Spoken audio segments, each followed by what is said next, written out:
शांति स्थापित हो गई है, फिर भी आतंकवादी तो अपना काम कर ही रहे हैं। ये एक बड़ा सवाल है। ये सवाल केंद्र की मोदी सरकार से है। क्या ये सवाल आपके जहन में नहीं उठता है? क्या गुस्सा नहीं आता है? एक तरफ मोदी सरकार अपनी पीठ थपथपाती नजर आती है कि हमारी सरकार जब से आई है घाटी में शांति बहाल हो चुकी है, जम्मू कश्मीर में अमन चैन और सुकून है। लेकिन मोदी सरकार के इस दावे का सच इस परिवार के दर्द में छिपा है, क्योंकि ये उसी झूठे बयानों के शिकार हुए हैं।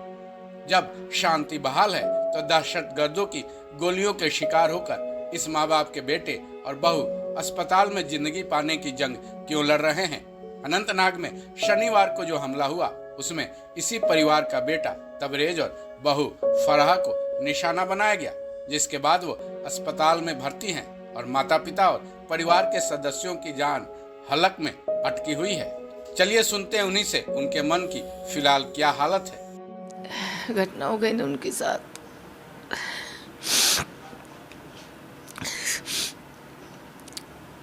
कितने लड़के थे आप? दो लड़के। तो बड़े थे छोटे थे? छोटे। बहू बेटे दोनों थे? जी। उनके साथ फैमिली भी थी? बच्चे सही सलामत हो दोनों? बस सही दोनों। आपको कब पता लगा? शाम को ही पता लग गया था। शाम को? हाँ, रात को 9 बजे, 9:30 बजे सुबह बात हुई उनसे मेरे से। फिर अच्छे खासे बोला अम्मा जा रहे घूमने जा रहे। बोले अल्लाह की सुन्नत कर दिया था मैंने तो। मेरा लड़का छोटे वाला 13 तारीख को गए थे, वो सुबह 6 बजे की फ्लाइट से दिल्ली से। उनके साथ क्या हुआ? वो पहलगांव में घूमने के लिए टूर वाला लेके गया था, तो वहाँ से घूम फिर के आ गए। शाम को सुबह के गए हुए थे। जैसे बस में से वो ट्रेवल टेम्पो से उतरे थे होटल में जाने खाना खाने के लिए, जैसे अंदर जाने लगे और लोग तो अंदर चले गए, वो कुछ दूरी पर रह गए। इस समय वो मोटरसाइकिल पाए और गोली फायरिंग करके भाग गए। बच्चे के तो लड़के के तो तबरेज उर्फ सन्नी के तो यहाँ लगी, गोली निकल गई, और उसके एक मिसेज के फरा खान के यहाँ कंधे से छू कर निकल गई। उसका ऑपरेशन कल से रात को हो गया लड़के का तो, और फरा खान का ऑपरेशन चल रहा है इस टाइम पे हॉस्पिटल। दो बच्चे थे दोनों, वो थोड़ी दूरी पर थे, वो बच गए।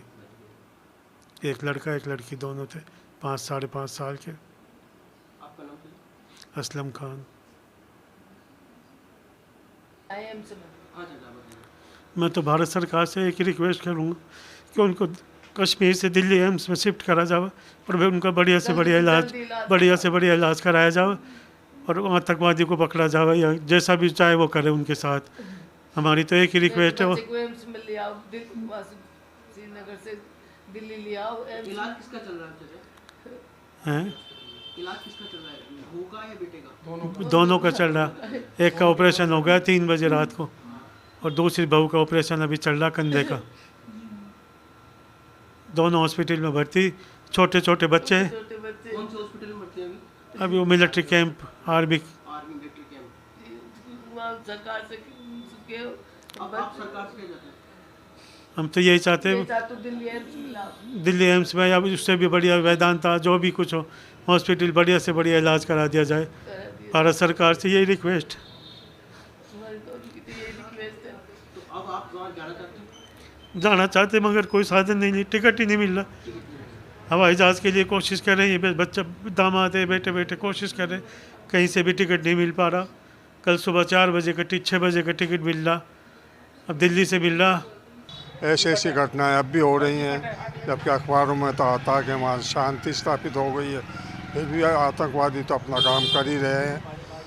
सख्ती से इनसे निपटना चाहिए और उनको जो गोलियां लगी हैं उनको जो पूरा मेडिकल एड देनी चाहिए और पूरी सहायता करनी चाहिए उनकी, ताकि आइंदा भी लोग आते रहें जाते रहें, टूरिस्टों पर फर्क ना पड़े। तबरेज के परिवार के इस सदस्य की सलाह गंभीर तो है, लेकिन आज की सरकार को जब इतने सारे हमलों के बाद भी घाटी में शांति ही दिख रही है, तो इनकी आवाज केंद्र सरकार तक कहां पहुंचेगी? अगर पहुंच भी जाती है तो उसे अनसुना कर देने की पूरी संभावना है। बहरहाल तबरेज और फराह और उसके परिवार के लोग फिर कभी जम्मू कश्मीर जाने की हिम्मत जुटा पाएंगे या नहीं, ये एक बड़ा सवाल है। उससे पहले दोनों जिंदगी पाने की जंग जीत जाएं। फिलहाल सभी यही दुआ कर रहे हैं। इस खबर में बस इतना ही। बाकी अपडेट्स के लिए जुड़े रहें वन इंडिया हिंदी के साथ।